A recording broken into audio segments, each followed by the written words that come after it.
chooses you, then I'll be your mom too. You look really happy. Yeah. It feels like, Hey. sounds like real love, and so I'm very happy for you. Okay. If you've been to my channel before, you know I love me some Zack and Bliss. I think they're amazing. I know Zack proposed to someone and then he went back, but I think they're amazing. I think he's always been honest throughout, so I love him for that. And so I loved their meeting with their families. I know they still to meet Bliss's dad, but I loved Bliss's mom. I loved how Bliss's sisters were very welcoming to Zack. And Zach was so nervous. I've never seen him so quiet. Anyway, I digress. Hey there, it's Valerie. Welcome back to my channel. In this episode, I'll be reviewing Love is Blind, Season 4, Episode 9. If you're new to my channel, please don't forget to like, share, comment, and subscribe. Let's bring our numbers to 1,000. Anyway, so the episode starts with Jackie and Marshall. Jackie and Marshall, for me, need to just flirt. I wish Marshall had the guts like Zach to call it for what it is. I wish he wasn't just trying to look at the bright side. I wish he was as honest with Jackie as could be. And if he felt it wasn't working, he just called it for what it was. Because they came back from the party and they were sort of trying to have a conversation because Marshall was asking her. I think this is because of the conversation he had with Brett and was saying to her, tell me what you need so that I understand exactly what it is you need and I can give you what you need. That way we can try and find a way forward. And Jackie was saying, oh, I'm too tired. I don't want to talk about it. I'm too tired. I don't want to talk about it. We'll talk about it tomorrow. Oh, I just want you to. She wasn't clear with exactly what she wanted from Marshall. And when she saw that Marshall wouldn't let go, that's when she commented on his eyes and then ran and gave him a hug. And I think it's because of Josh. I think Josh is her type, as she said, and this is why Josh sort of playing up to her has sort of made her look down on Marshall. I think Marshall is not it. And I think so she's looking for a way to sort of try and put him off and try and get him to say, no, let's split. I don't think she wants to be the one to call things off. I think she wants him to call things off. That's the impression that I got. And then Zach's family, initially, when I saw a clip of them, I thought, oh my God, why are they so angry? But then seeing them sit down with Bliss and sort of have a conversation, his sisters are in love. The one in the blue dress, oh my God, she is in love with Bliss. I think Zach was proud. You could see his smile at the way he was just looking at her when she was talking because they asked her, what is it about Zach that you liked? And, um, what made you sort of think that he is the right guy for you?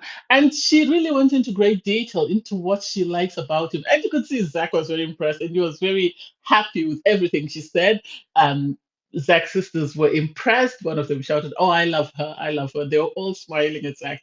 And the aunt, even everyone mentioned that Zach is very happy. He seems very happy. Apparently, he's a family person. He really has been there for his family and he's always trying to put everybody else before him. And ththese are the qualities that Bliss said she liked about him. So it was nice to see them have a conversation about Zach and nice to see how happy and how welcoming his family were, even though they looked like they were, I think at first they were a bit hesitant. I think Zach must have told them the truth that, this girl is someone who is beautiful. She comes from money, blah, blah, blah, blah. And I think this is something they were worried about. But I think sitting down with her and talking to her, they realized that, Bliss is Bliss is a catch. I think Bliss is a catch. And I think she was one of the best sort of participants this year. She had a lot of great qualities. So I think this is why they were happy because of the man it seems she's turning Zach into being because he was very serious. He was very quiet. For someone who talks a lot, he was very quiet and just allowed her to be. And I think as soon as his family said they loved her, he was relieved. And I think he realized that, oh my God, I had made a big mistake and I dodged a bullet with Irina because I don't think my family would have responded the same way they've responded to Bliss. So I like that meetup. Oh, sorry, I went on forever. Chelsea went shopping and Kwame was sort of a bit off because he was saying that Chelsea apparently she woke up in a mood and when he tried to find out what was going on, she wasn't willing to discuss it and so on and so on. And he couldn't quite understand. And as a woman, I know there are days I just wake up and I just can't be bothered to talk to people. So I understand where he's coming from, that it's difficult for him. And it complicates things because he doesn't know how to respond to that. Because if he's trying to ask her, what's wrong? How can I help you? And she sort of says to him, don't, can you, looking at me, can you not see that something is wrong?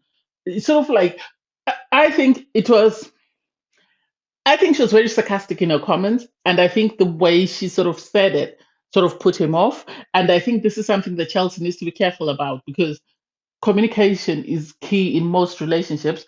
And when the communication is bad, this is why most couples break up. This is why most couples on Love is Blind break up, and why people married at first sight break up as well.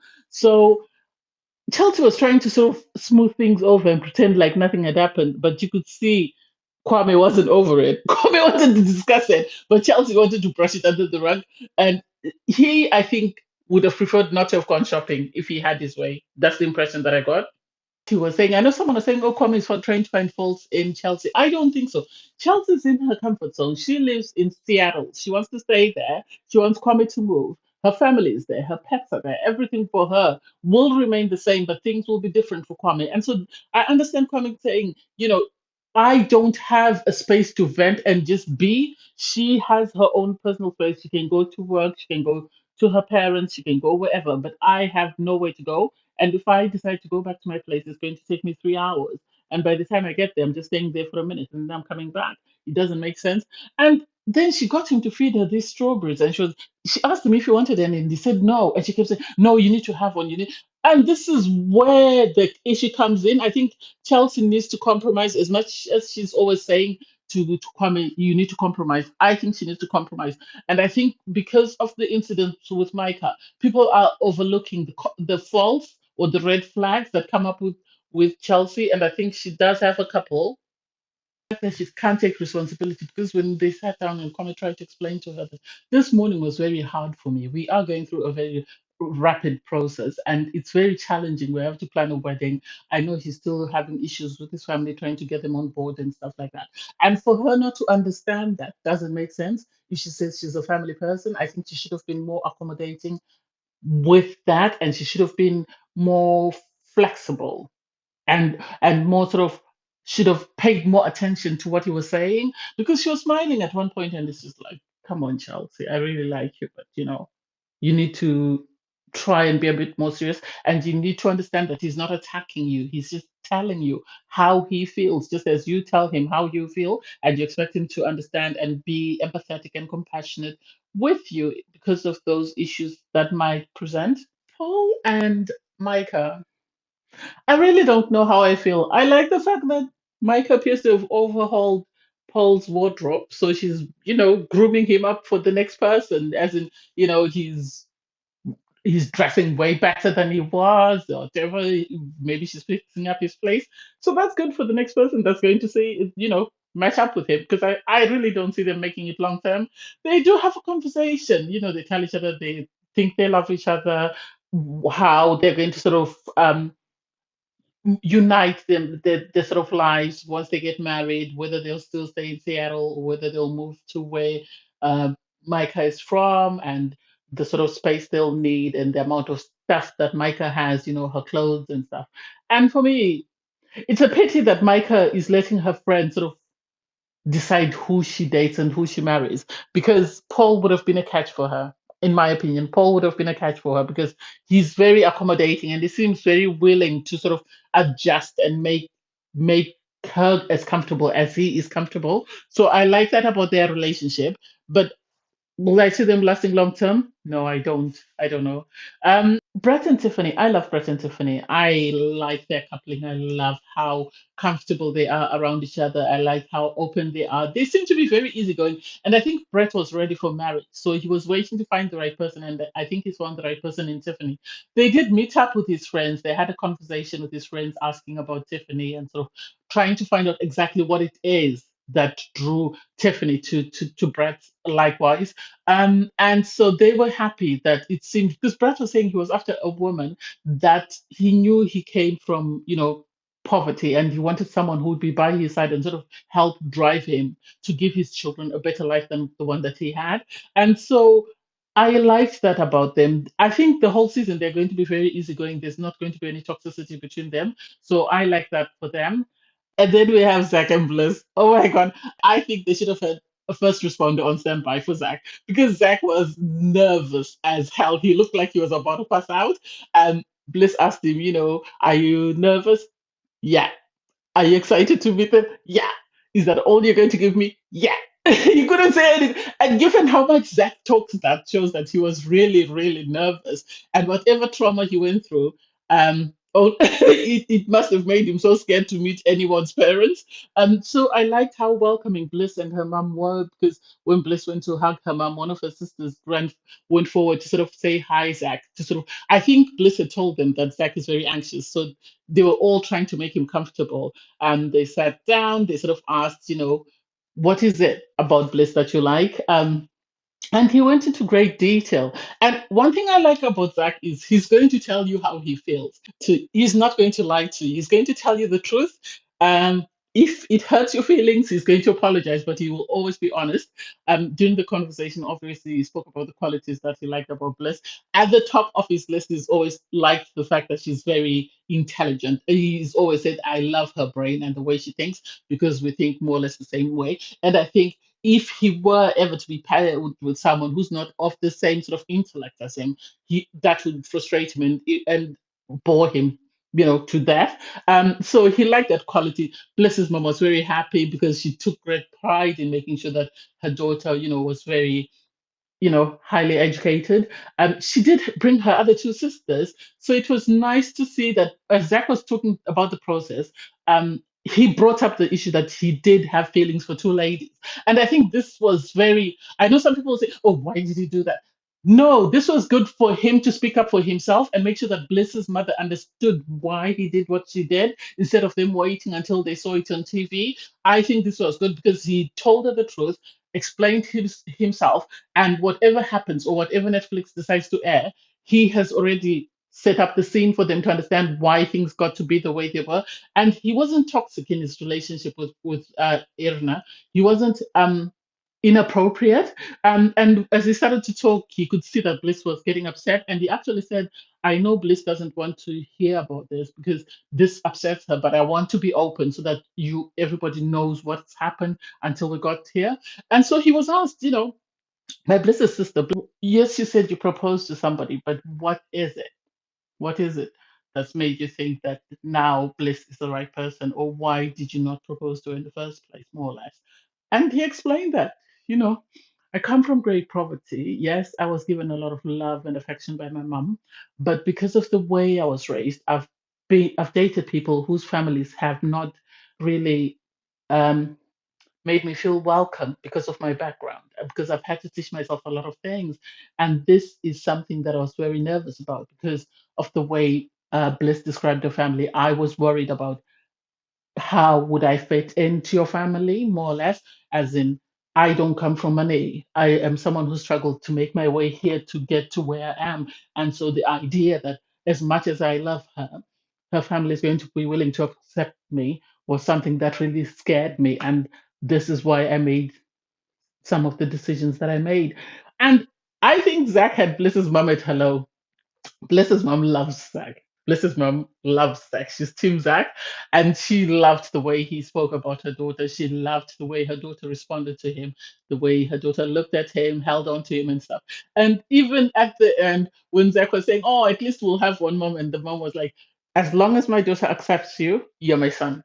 And I was like, oh my God, I love this. And she's already counting down to grandchildren. And it's like, oh my God, give them a chance to say I do at the altar first before you ask for grandkids. And poor Blessing's hand, I think it must have been painful with the way, you know, he kept squeezing it. You kept squeezing it, and you could tell he was very, very nervous. But at the end, he seemed comfortable. I loved their meet with her mom. Anyway, I digress. Chelsea brought Kwame to meet her family. They were excited to meet him, but I found it strange. It felt like Chelsea was reading off his LinkedIn profile because oh he used to be a footballer, he's a musician, he's a and it's just like oh my god, are you trying to impress them so that they really know that there's more to him than just what do you think? Because I didn't get it. I don't want to play the race card, but I don't know whether she felt that because of his race, they might undermine him, or the fact that he is African. they might think otherwise of him, and this is why she wanted to impress them with his portfolio to sort of say, This man is accomplished. He works in this, he's done this, and he does this and this." And it was too much. And so it was, oh, he's an ex-football player, he's got an MBA, he's a musician, he's this, he's very creative. And it was just, you don't need to do all that. You don't need to do all that. And then Chelsea's mom went and had a chat with Kwame and was asking Kwame, how do you get along with the dog? And did you have any pets growing up? And a squirrel, a squirrel. I've never heard of anyone having a pet squirrel. A squirrel. Kwame, I think, just made that up. I'm sorry if it's the truth, but I think he just made that up. And so her mom seemed impressed with him, but I don't know. I was anxious with that meetup. It was totally different vibes as compared to the vibes with Zach and Bliss and their family. Maybe it's because I'm biased. I do like Kwame and Chelsea. I think they just need to do a lot of work. Where other couples have great communication, I think they still need to work on their communication. I think this is going to be their biggest hurdle if they say yes on wedding day, because Brett and Tiffany and Zach and Bliss, one of their strongest assets is their ability to communicate and their ability to receive, you know, constructive feedback and sort of be willing to do the work to make sure that they make the necessary changes. Whereas these two, Kwame seems to receive constructive feedback, but Chelsea doesn't seem to do the same. So I think this is the main issue they're going to have.